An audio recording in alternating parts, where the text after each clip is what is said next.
What's your assessment been of the tournament so far? You've obviously had some great fights already. How has it all gone from your point of view as a promoter?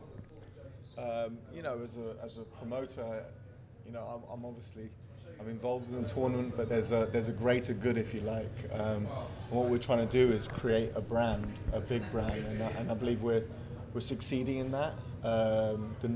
People's knowledge of the tournament is growing each week. It's kind of snowballing. It's becoming bigger and bigger. And you know, we did our first show in the US, which did really well. Great fight while it lasted. And yeah, no, look, we're growing a brand, the World Boxing Super Series, the Ali Trophy, and that's our aim. We're not here for one year. We want to grow this and be here forever.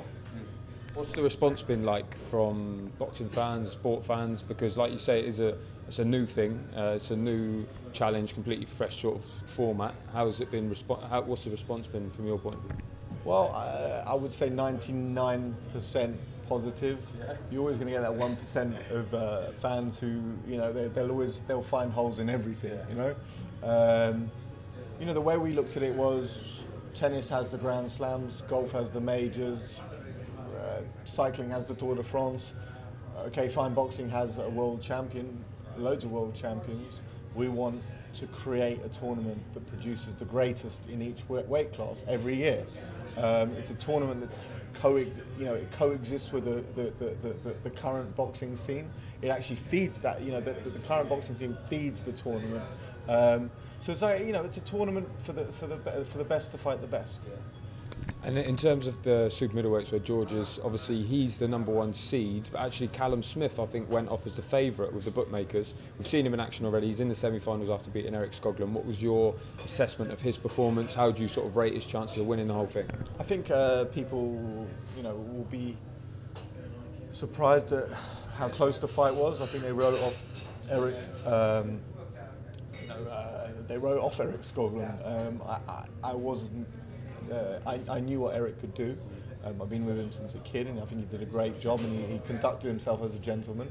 I thought Callum showed very good heart. I think he had a few you know, tough rounds. You know, his nose seemed to break, and you know, he had a few tough rounds in there. It was a close fight. The knockdown in the 11th round definitely swayed it, and you know, he won the fight.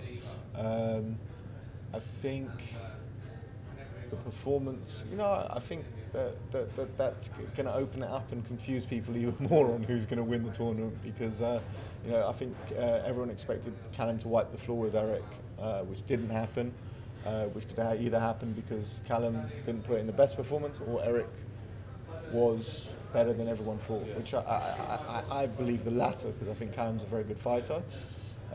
So I think it just confuses the odds even more on who's favourite. You know, I think you've got two front runners as favourites at the moment. That's George and Callum. You know, Chris EUBANK Jr. obviously is close behind that, and you know, you've got a couple of dark horses in there.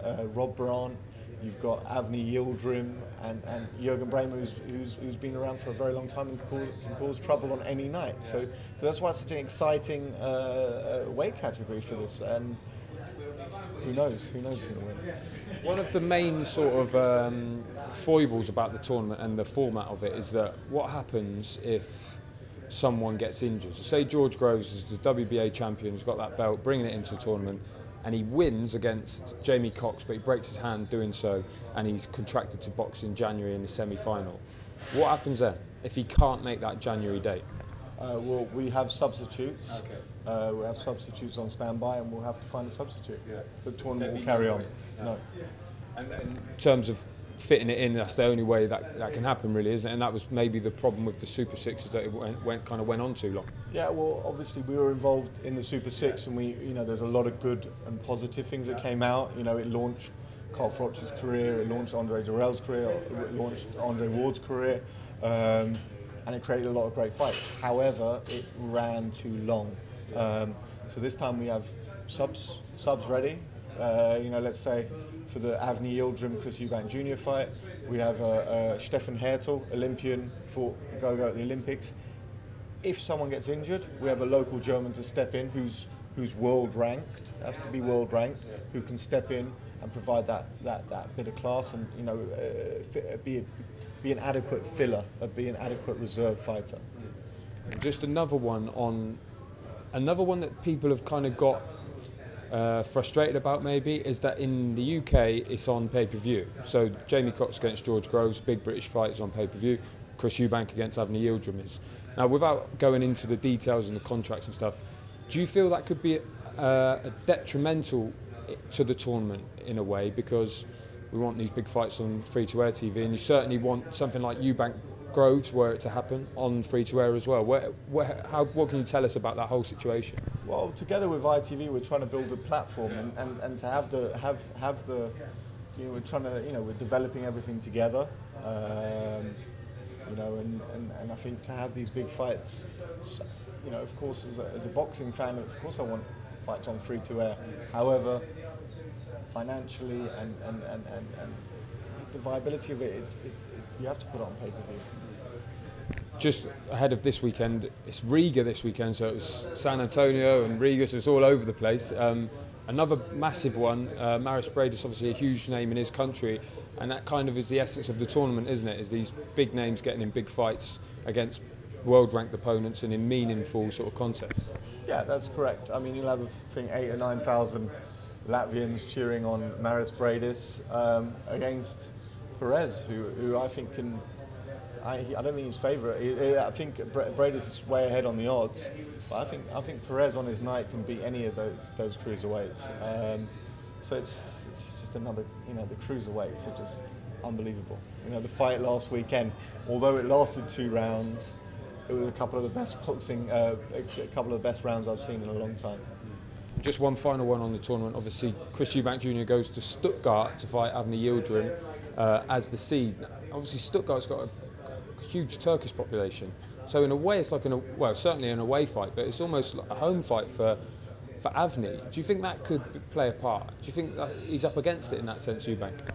I think again, maybe people's knowledge of let's say the Skoglunds, the Yildrims, a lot of these guys, the Brants, you're going to get to know these guys. I think Yildirim's got a lot to give, especially just by the way he walks around. The guy's very confident. They nickname him Mr. Robot. He's quite robotic in a sense, but it's going to be a tough fight. I think it's going to be a tough fight. You're going to have quite a few Turkish supporters. You're going to have a lot of Germans who will be on the fence, but just there for a great event. And I think you'll get a few English over there as well. So, it's going to be a good night. It's going to be a good night.